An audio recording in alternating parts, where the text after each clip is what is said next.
Hello guys, welcome to Pakistani real action. तो कैसे हैं आप सब? मेरा नाम है मुदस्सिर। मैं हूं मुबशर सुबह। 2024 के पहले दिन ही भारत के लिए आई सबसे बड़ी खुशखबरी। मतलब 2024 का पहला दिन है और भारत के लिए खुशियों के ढेर आ गए हैं।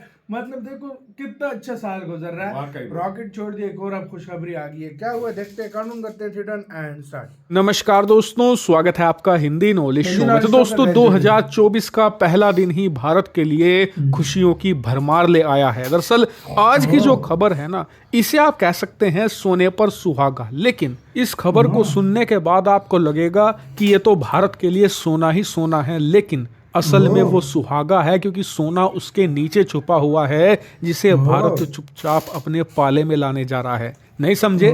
चलिए मैं आपको ये पूरी खबर विस्तार से समझाता हूं, लेकिन उससे पहले आप सभी लोगों को नव वर्ष की ढेरों शुभकामनाएं। और मैं दिल की गहराइयों से हाथ जोड़कर भगवान से प्रार्थना करता हूं कि इस साल आप सभी लोगों के घरों में सुख शांति आए और अन्न धन के भंडार भरे। और अगर आप में से किसी के भी घर में कोई बीमार है या संकट से जूझ रहा है, तो भगवान आपके संकट काटे और सारी बीमारियों को दूर करें और आप इस साल को अपने सबसे बेहतरीन साल के तौर पर एंजॉय कर पाए। इसी के साथ चलिए वीडियो की शुरुआत करते हैं। तो दोस्तों सबसे पहले आप ये मैप देखिए। ये है ओमान का मैप, जो सऊदी अरेबिया और यूएई के साथ साथ यमन के साथ भी अपनी सीमा साझा करता है। और जैसा कि आप देख सकते हैं, ये एक अच्छा खासा बड़ा देश है, पैसे वाला देश है, बहुत अमीर कंट्री है। और इस देश की सबसे खास बात यह है कि सऊदी और यूएई या फिर बाकी के अरब देशों की तरह कभी भी ये अपने पैसे का दिखावा नहीं करते। ये चुपचाप अपने पैसे को दबा कर रखते हैं, उन्हें इन्वेस्ट करते हैं। फालतू की बड़ी बड़ी बिल्डिंगें वगैरह ये नहीं बनाते। और इसीलिए इस देश को एक साइलेंट रिच कंट्री के तौर पर भी जाना जाता है। और आपको बता दूं कि इस कंट्री का भारत से बहुत खास नाता है। कैसा नाता? दरअसल इस देश के जो राजा हैं, जो किंग हैं, उनके राज परिवार में एक परंपरा है। और ये परंपरा ये है कि जो भी प्रिंस होता है, यानी कि आने वाला जो राजा होता है, उसे भारत में पढ़ाई करनी होती है। अब से पहले जो किंग थे, जो उनकी डेथ हो गई है अब से कुछ ही महीने पहले, उन्होंने भारत में पढ़ाई करी थी। और अब इस समय जो ओमान के किंग हैं, उन्होंने भी भारत में पढ़ाई करी है। और बताया जा रहा है कि आने वाले समय में जो भी प्रिंस होगा वो भी भारत में पढ़ाई करेगा। इसी वजह से इस देश के राज परिवार के साथ भारत के बहुत ही ज्यादा गहरे संबंध है। लेकिन अब जो होने जा रहा है वो इन संबंधों को मजबूत से अटूट बनाने जा रहा है। दरअसल हुआ ये है कि पिछले महीने यानी कि दिसंबर 2023 में ही ओमान के जो इस समय राजा हैं, जो किंग हैं, जिन्हें सुल्तान कहा जाता है, वो भारत के दौरे पर आए थे।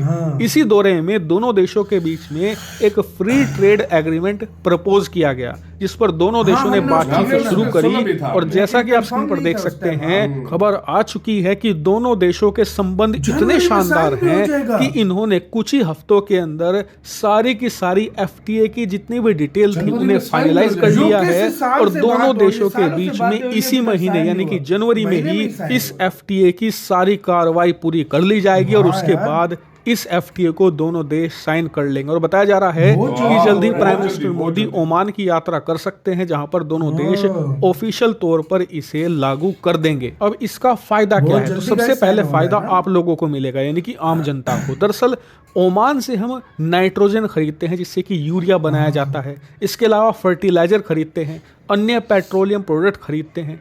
अब इससे होगा ये कि जब हम ओमान से ये खरीदेंगे, तो भारत सरकार ओमान के इन फर्टिलाइजर पर कोई भी टैक्स नहीं लगाएगी, कोई भी एक्स्ट्रा टैरिफ नहीं लगाया जाएगा, जिससे कि जो फर्टिलाइजर्स हैं, यानी कि यूरिया आप जो खेतों में खाद इस्तेमाल करते हैं, वो बहुत ज़्यादा सस्ता हो जाएगा, जिससे कि आम जनता खासकर कि किसानों को राहत मिलेगी। इसके अलावा जो पेट्रोलियम गैस है, हर साल ओमान से हम करीबन $1 बिलियन यानी कि लगभग 8,000 करोड़ रुपए की कीमत की खरीदते हैं, उस पर भी कोई टैक्स नहीं लगेगा। इसके अलावा क्रूड पेट्रोलियम हम खरीदते हैं, जो हर साल करीबन $3 बिलियन का होता है, यानी लगभग 20,000 करोड़ का, उस पर भी कोई टैक्स नहीं लगेगा, वो भी सस्ता मिलेगा और आम जनता को उसका डायरेक्ट बेनिफिट मिलेगा। और डेफिनेटली इससे ओमान की सरकार को भी फायदा होगा, क्योंकि ओमान के जो पेट्रोलियम प्रोडक्ट हैं, जो फर्टिलाइजर हैं, जो नाइट्रोजन हैं, जब वो भारतीय मार्केट में आएगा तो बाकी देशों के मुकाबले वो सस्ता होगा, क्योंकि उस पर कोई टैक्स नहीं होगा। इसीलिए वो भारत में और ज्यादा बिकेगा, ओमान की सरकार को और ज्यादा रेवेन्यू जनरेट होगा।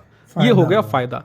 अब बात करते हैं भारतीय प्रोडक्ट की। देखिए, ओमान एक ऐसा देश है जहां पर ज्यादातर आपको रेगिस्तानी मिलेगा, खाने पीने की ज्यादातर चीजें वहां पर नहीं उगाई जाती। खजूर वगैरह होते हैं, थोड़ी बहुत और फसलें होती हैं, लेकिन ज्यादातर ये देश अपनी जरूरत का खाने पीने की चीजें इंपोर्ट करता है, यानी कि दूसरे देशों से खरीदता है। क्योंकि भारत भी एक बड़ा एक्सपोर्टर है अरब देशों में खाने पीने की चीज़ों का, ऐसे में ये लोग अब भारत से ये सामान खरीदेंगे, और क्योंकि ये भारतीय सामानों पर कोई भी इंपोर्ट ड्यूटी नहीं लगाएंगे, कोई भी एक्स्ट्रा टैक्स नहीं लगाएंगे, इसीलिए वो चीन के खाने या फिर यूरोपियन कंपनियों के खानों के मुकाबले काफ़ी सस्ता पड़ेगा, जिससे कि भारतीय प्रोडक्ट की मांग पूरे ओमान में बढ़ेगी। हालांकि आप कहोगे कि यार इन अरब देशों में तो छोटी पॉपुलेशन होती है, क्या फ़र्क पड़ जाएगा, थोड़ा बहुत हमारी कंपनियों की सेल हो जाएगी। तो देखिए फ़र्क पड़ेगा, क्योंकि ओमान में कोई कम पॉपुलेशन नहीं है। जो यहाँ के नेटिव लोग हैं, यानी कि यहाँ पर रहने वाले लोग हैं, उनकी संख्या 45 लाख से ज़्यादा है।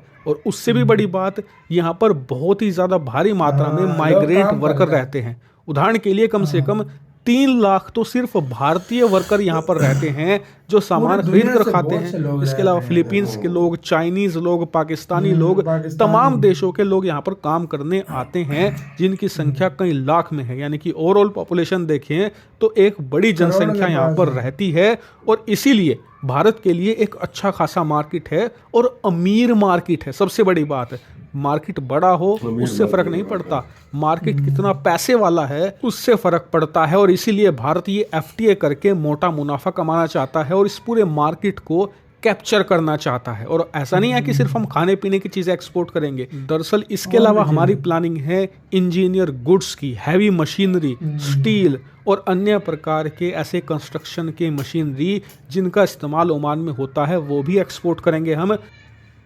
इसी के साथ यार वीडियो खत्म। मतलब यार ये अभी हफ्ता पहले या 2 हफ्ते पहले आपने बात सुना चली थी कि मतलब ये बात हुई है, लेकिन ये बात हुई है, मैंने सोचा जिस तरह औरों के साथ सालों लग जाते हैं भारत टाइम के, लगेगा, मतलब जिस तरह सालों होगा। लग जाते हैं, मतलब यूके से सालों से बात हो रही है, यूरोपियन यूनियन से सालों से बात हो रही है, मतलब वो अभी तक उस चीज को मतलब हुआ नहीं है। नहीं हुआ, तो मैंने कहा ये भी इसी तरह लंबा हुआ 1 महीने के अंदर है।